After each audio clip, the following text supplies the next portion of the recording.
Bonjour et welcome à toutes et à tous. Une vidéo de notre chaîne n'est plus disponible. C'était la numéro 114. Rien à voir avec un strike ou un droit d'auteur. C'est simplement qu'elle n'était plus d'actualité, car elle manquait de précision à la date où elle était sortie, il y a 5 ans maintenant. Et que bien des choses ont évolué depuis cette date, et on n'allait pas la refaire pour une mise à jour. Et on fera de même si cela se reproduit, car le passé reste dans le passé, et donc on supprime.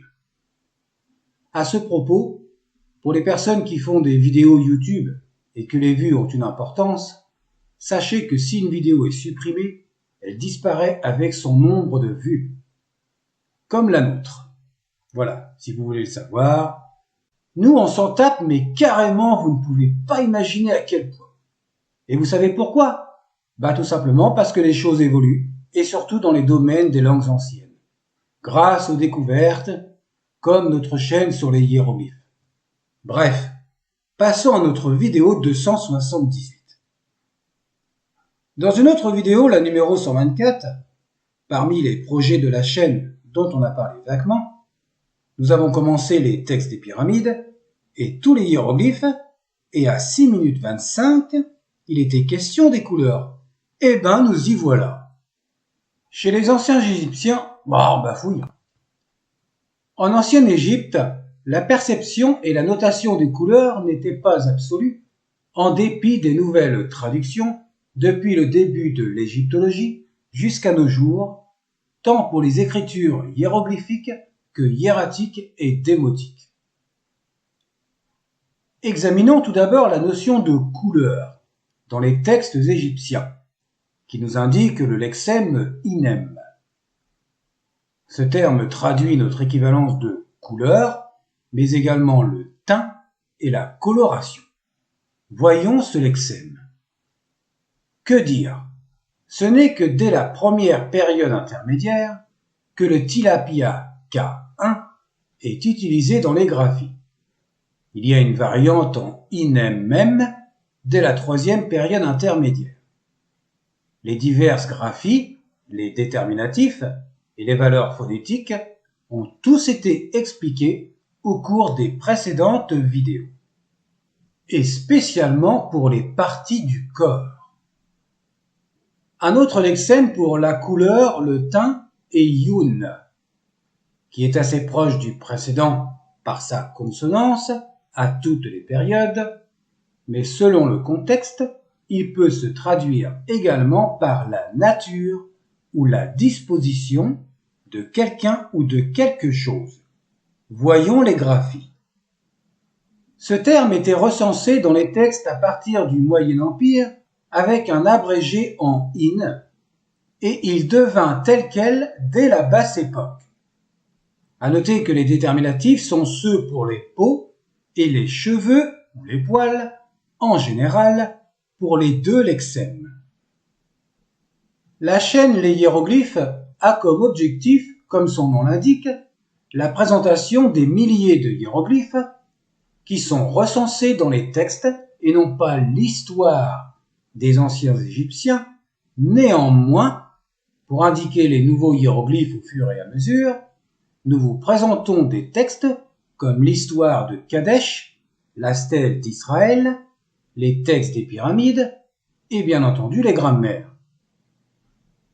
Dans cette vidéo-ci, nous ferons une exception en vous parlant de la couleur rouge et de ses variantes, mais uniquement pour la couleur rouge dans diverses acceptations. Pour les autres couleurs, nous vous laissons chercher par vous-même, on est plus dans l'explication de texte. L'adjectif pour désigner la couleur rouge est déchère. C'est un 3 littéraire. Et c'est celui-ci qui est le plus usité. À noter à nouveau le déterminatif des cheveux et la variante phonétique évolutive en téchère dès la période gréco-romaine. Le lexème déchère est principalement déterminé par le flamand rose, le G27. L'oiseau qui servit à noter la couleur est également mentionné dans les textes, comme par exemple dans le livre des Mœurs au chapitre 31. Il existe le verbe causatif sédécher qui signifie rendre rouge dans le contexte de frapper jusqu'au sang. Comme dans ce passage des textes des Pyramides, au paragraphe 643b de la formule numéro 369.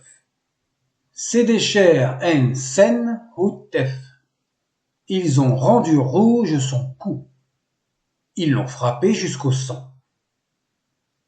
Au passage, nous avons un nouveau hiéroglyphe, le V83, qui représente le V28 avec la branche M3, qui donne la valeur phonétique bilitaire ou, utilisée dans quelques mots, comme la notion de frapper ou de coup, comme dans notre exemple. Donc c'est dans ce genre de circonstances que nous découvrons de nouveaux hiéroglyphes au fur et à mesure. Certaines roches contenant de l'oxyde de fer montrent cette coloration rouge, ce qui a donné le nom d'un lieu appelé la montagne rouge, Djou Desher, qui correspond aujourd'hui au Gebel el Ahmar, près du Caire. Des personnages sont également connus par l'appellation de cette couleur qui correspondrait à notre roux, en parlant certainement des cheveux tels que Ptahhotep, un personnage ayant vécu pendant le règne du souverain Menkauhar de la 5e dynastie et dont le personnage était surnommé Desher le roux. Le sang est également désigné par la couleur le rouge, tel qu'il a été présenté au numéro 11 de la vidéo 234, Déchirons. L'expression être en colère peut se rendre en égyptien par celui aux yeux rouges, Desher irti. Comme par exemple dans la formule 246 des textes des Pyramides, au paragraphe 253a, en parlant de notre divinité Horus. Sat Shen Hor Desher irti. Prenez garde à Horus, celui aux yeux rouges. Pour continuer dans la colère, il y a l'expression Desher Ib, furieux, littéralement rouge de cœur, et également Desher Er, furieux, rouge de visage, en opposition à Hedge Er, bienveillant, littéralement blanc de visage, qu'il ne faut pas traduire par pâle ou blême. L'orge pour préparer la bière est appelée It Desher, que l'on traduit préférablement par l'orge blonde. Enfin, de la 1re à la 3e dynastie, il existe une désignation pour la trésorerie Père Desher, la maison rouge. Un autre lexème pour désigner la couleur rouge est Tchemes, qui est attesté de l'Ancien Empire au Nouvel Empire. On peut le retrouver dans la même phrase avec l'adjectif Desher, ce qui impliquerait une différence entre les deux. En exemple, au paragraphe 1349a de la formule numéro 549, qui mentionne ces deux adjectifs en parlant d'un dieu singe, appelé Baba, Babi ou Bébon, selon les traductions conventionnelles, tout en indiquant que son derrière est rouge. Cela rappelle le singe appelé mandrill, qui a le derrière bleu-rouge, dont on peut également traduire par violet. Baboui Desher Mesjer Tchemes Aret. Baboui qui a l'oreille rouge et le derrière violet. Dans le papyrus médical Smith, on trouve la désignation de Heref Temes. Son visage est violacé. Et Temes septifie. Ses lèvres sont violacées. La traduction par l'adjectif violet et pour le contexte médical violacé ou cyanosé semble nettement meilleur que la simple traduction rouge. En conclusion, les adjectifs Descher et Tchemes désignent la couleur rouge.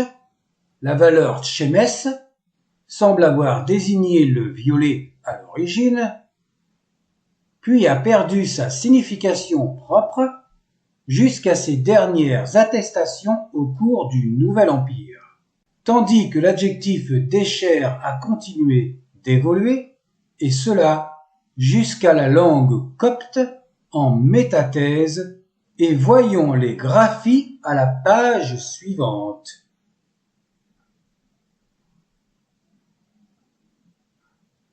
Passons maintenant à l'adjectif désignant la couleur verte. On l'a vu dans d'autres vidéos. L'adjectif wadj traduit aussi frais, jeune, prospère, robuste.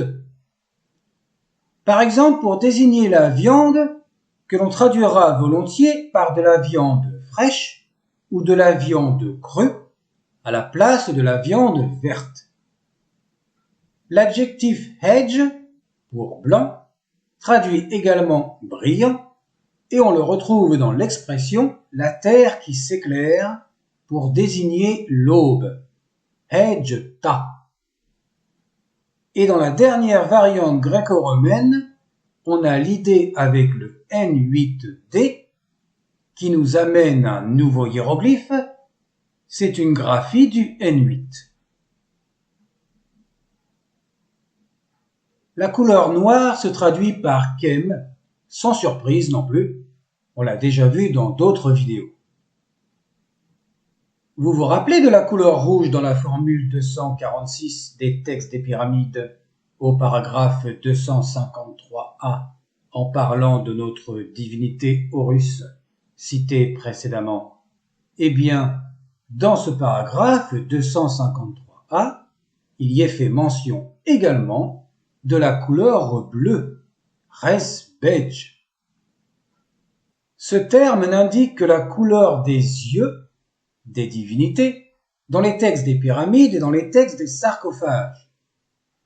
De la 18e à la 20e dynastie, et uniquement pendant le règne de Ptolémée VIII, il devient un terme général.